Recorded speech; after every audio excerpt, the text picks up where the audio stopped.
Hi guys, welcome back to the channel. Today we're going to be doing a comparison video between these two flours. First off, we got the Caputo Nuvola flour, and that made this cracking looking pizza. And then we've got the Molino Dallagiovanna Napoletana that made this also cracking pizza. So they are two completely different flours with different characteristics, but we just wanted to see what the crusts and stuff look like.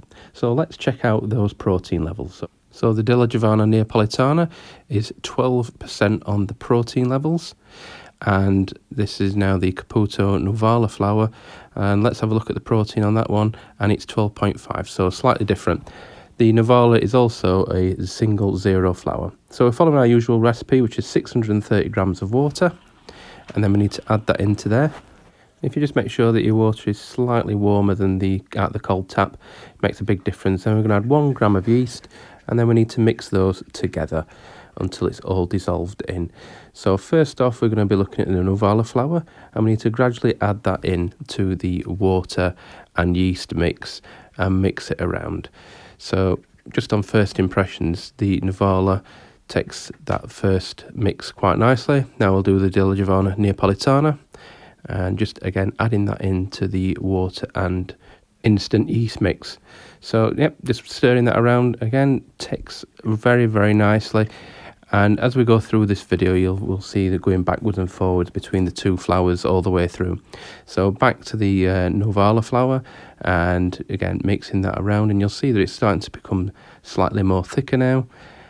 This flour didn't take the water quite as good as the Neapolitana by Dallagiovanna, but they were pretty much very similar flours. But what I'm after in this video is not to compare which is the best, which is not so good. It's really to look at the characteristics of the flours, and you'll notice from the picture the Nuvola flour claims to give you a larger crust. So I'm wanting to compare that to a regular 00 Neapolitana flour. So just mixing that Nuvola flour around now, and it's looking really good, and that'll soon be ready for coming out and putting into the work surface for kneading. Neapolitana now, and again it's becoming rather stiff, thickening up really nicely, just exactly what I would expect from this type of pizza dough recipe.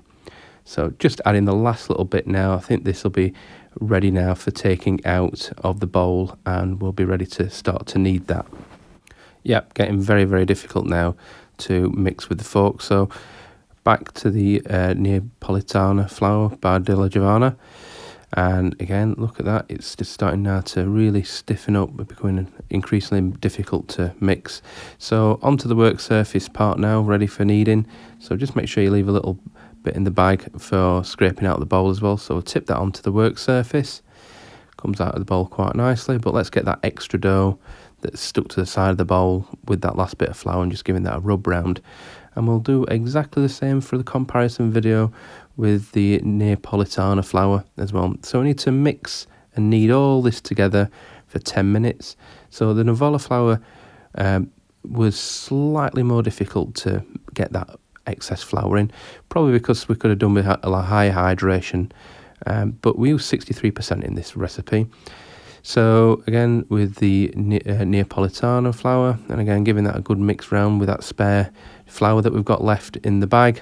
So that's all the 1 kilogram now that we've got in there, and we'll now mix and knead that for 10 minutes as well. So really hope you enjoy these comparison videos. I've had a couple of requests for one, so I thought it's a high time we did one. And again, just wanting to use two different flours, not so much which one's the best, which one's the worst, but just to show you that what different results you can get with different types of pizza flour.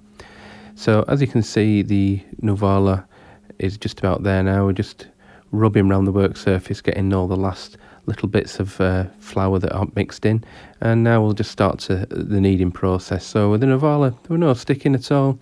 As I say, could have took a high hydration, and we've done that in previous videos. Here's a Dallagiovanna Napoletana, and again, as you can see, there is no excess flour there. It's taken it all, and it took it all really quickly as well. And as you can see with both flours, completely and utterly no sticking to the work surface, no issues with sticking at all with either of them. Kneading wise, it was really straightforward. I didn't even have to use the dough scraper at any stage whilst building up the gluten and doing the kneading and everything else that comes with this pot. So just balling up now the Nuvola, and we're doing exactly the same with the Dallagiovanna Napoletana. And then the next thing that we need to do in the recipe for both of these is leave them to rest for 1 hour. So we're going to cover them up and let them rest for 1 hour. So as if by magic, after 1 hour, there's the Nuvola, and just near the dough scraper, just to lift it off, it will have stuck to the work surface. And after 1 hour for the Milano Dallagiovanna Napoletana flour, and again, it's just stuck there a little bit, so we just need to use the dough scraper just to get it unstuck. So the next part of the process is we're going to add 25 grams of salt to each. Now, sometimes I get asked, why do I do this separately? I just like to make sure that the yeast is actually working before we go and add any more salt in. And if you add the salt in, because it's a controlling agent of the yeast, you sometimes can't tell if your yeast is not working or working properly. So I always leave it for an hour just to give the yeast a head start. And of course, this is just my take on making pizza. Some people like to add the salt and everything all at the same time. That's perfectly okay as well. So next we need to mix and knead that for about 5 minutes now. And just make sure all them grains of salt are nicely mixed in to the dough itself. And as I was saying, completely up to you whether you want to do this part or whether you want to add it all together. It makes very little difference, but it's just one of my things that I like to do. So yeah, no sticking again on either of these two dough mixers, so doing really nicely. And the Nuvola and the Milano Dallagiovanna Napoletana are doing really nicely. No sticking at all. I've been asked before, do you do these both together? I try to as much as I possibly can. They're about an hour behind each other. So when it comes to the cooking, we just wait an hour and then do the other one. So that's nicely bowled up, the Nuvola. Now we're just doing exactly the same to the Milano Dallagiovanna Napoletana mix. And you can see, look how smooth they are. So we're going to cover these and we're going to let them rest for around about 19 hours. So here they are before. And here they are after 19 hours. We'll make some pizza balls next. That's coming right up.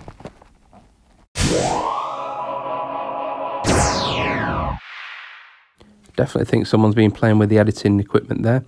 Right, okay, so we're going to make the Nuvola pizza balls first. Look at that. Let's open that up. Let's have a look at some of that structure inside. Let's see some of that formation of the gluten and stuff. Look at that. That was fantastic. You know you're going to get some fantastic pizza when you see this. So 230 grams per pizza ball. And I'm using some Caputo Nuvola flour there. And they made some really nice pizza balls. No hardly any sticking to my hands. You'll see hardly any excess dough on them. And again, just giving that tub a bit of a swirl round with the Semolina flour. And then we'll pop the lid on. Just give that a little bit of a dunk in there as well. And there we go. There is your first pizza ball. Did you like that piece of editing? Please let us know in the comments if you thought what you thought of that. Here we go with the Milano Dallagiovanna Napoletana. And again, looks pretty good from this angle. Let's open that up and let's have a look at that structure. Here we go. Look at that. Certainly, that looks fantastic. That looks really good. That's nicely structured. That lots of gluten strands in there. So again, we're going to use a 230 gram pizza ball. We'll get 7 of each following this recipe, and they'll make a nice 10-inch pizza for you. So we're going to pop that smaller flour, rub that round the tub, and then we're going to then put that, just a quick dunk in there. So just put that lid in there as well, and that's the Napoletana one done. So please consider subscribing. Thank you to all who have subscribed. We're nearly at 2,000 now. Absolutely fantastic. So here are the balls after 4 hours, then Neapolitana ones, and here are the Nuvola ones after 4 hours. They're looking fantastic. We're ready for pizza time. So after 24 hours, it is now time for pizza time, which, let's face it, is the best bit about all this. So just put a bit of smaller flour into that tub, and that just helps ease out the dough ball. And what we're going to be doing again is same. We're going to be flitting between the two pizza doughs, so you can get a good comparison of each. May I say at this stage, both were fantastic, but we'll have a look to see whether we can get that big crust on the Nuvola flour and whether we get that typical Neapolitan style pizza on the Dallagiovanna Napoletana flour. So just wiping that excess flour away. Now, this was filmed in August of 2024 and it was rather warm, so just make sure that you pop any air bubbles in that crust.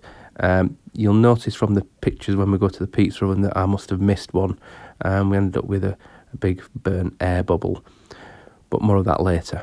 So here's the Neapolitana pizza, and again, the dough was falling away really nicely. It's not going thin, it's really strong, as you've seen from previous videos where we've used regular plain flour. You get that tear in and you get that where it goes thin all of a sudden. With a pizza flour, you don't get that. I'll give you the links in the description to that other video where we show using a plain ordinary flour. So just using the Mutti tomato sauce, it's great, that stuff. It really is fantastic. It's our favourite. Why make it yourself when you can get it out of a can? So on with the Parmesan cheese and a bit of grated mozzarella. Looks fantastic. And same again with the other pizza as well. Just like to say at this stage, thanks to everybody who's commented, who's subscribed, and who's taken the time to reach out to us on our channel. Thank you all very much. It really is fantastic to hear from you all, and thank you to all our new subscribers. We're at 2,000 subscribers now. It really means a lot to myself and Oliver. We love making pizza, we love making videos, and we hope you enjoy watching them as much as we enjoy making them. But I don't know about you, but even just watching this makes my mouth water. It just makes me want to have a pizza, even though we filmed this only a few days ago. So onto the shovel with the first one, and then we'll just finish off this Neapolitana one. I mean, that's going to be Oliver's. He likes his ham on the top. So we're going to be using the Nuvola one first, and when we're talking about that air bubble that I didn't pop, you can see it there just at the back of the oven now. So it's a bit unfortunate. It does lead to a bit of a burnt bubble coming up. But what we're looking for here, of course, is that thick crust, but also it's hollow and beautiful and really delicate inside. So in with the Molino Dallagiovanna flour. And again, what we're looking for here is that leoparding effect, and let's just see if we get that on the first turn. On this particular one, I did bring it forward a little bit because the oven was quite hot at the back, because we had to leave it an hour to let this one have 24 hours proving as well. So let's turn this one. Now we've got that leoparding effect. Look at that, that's what we're after. That's precisely what we're looking for. Now here's the Nuvola flour. And look at that, you can see that larger crust. So it's doing exactly what it said on the tin, which is fantastic. So if you like the larger crust and you like it so it's nice and fluffy inside and really light and a light airy texture, then Nuvola flour probably is the one to use rather than the Neapolitana one. So let's go back to the Neapolitana, here we go. And we'll give this a bit of a turn. And let's just see if we get more of that leoparding effect going round the edge of the crust.